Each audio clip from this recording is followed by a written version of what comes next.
And welcome back, John. Let me leave on this. Where do we go from here? Talk about where you take this to Capitol Hill, what the response is, and how this helps craft the budget as we go ahead to fiscal 2026 at a time when all the budgets are uncertain right now.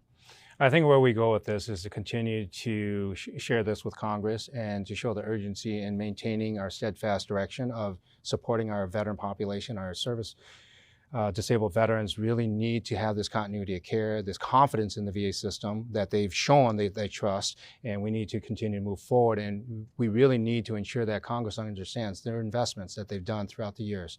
They are the right investments. They're going in the right direction. It's going to take us time, but they can't stop. They cannot waver on this. This is a promise, and we've heard in a very bipartisan manner that this is a promise that they want to keep. So we're going to hold them to that. But what we're doing is we're providing this roadmap for them from a perspective of 3 veteran service organizations that do this every day.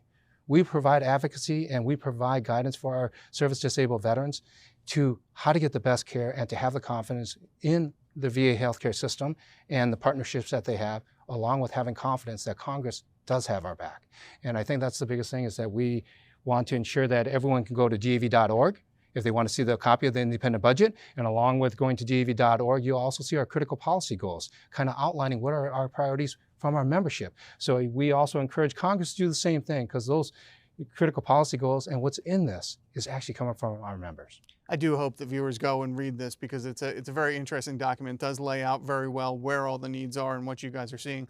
We've been doing this long enough that we get into these cycles where we hear lawmakers talk about needing to crack down on some of that VA funding. VA funding goes up every year. Oh, we've got to start to rein it in. It doesn't ever seem to get to that point. We do seem to see every year another generous increase in the VA budget. I wonder if you think that's just this message of this is what the importance is. No one wants to be seen as the person who abandons veterans. And when you guys lay these out, it does seem that you're justifying the need for these continued increases, even when other agencies are seeing cuts. Yes, and I think this budget also goes in line with, if you look at the history of the VA and their budget issues, we just recently had the shortfall. Yeah. And that is what we're trying to avoid. We need to make sure that we have mandatory funding for all of VA benefits and the health administration, along with the National Cemetery. So we need to make sure that they're doing everything correctly so that we avoid these shortfalls. Veterans benefits should not have shortfalls, neither should healthcare, or even when we put them to rest.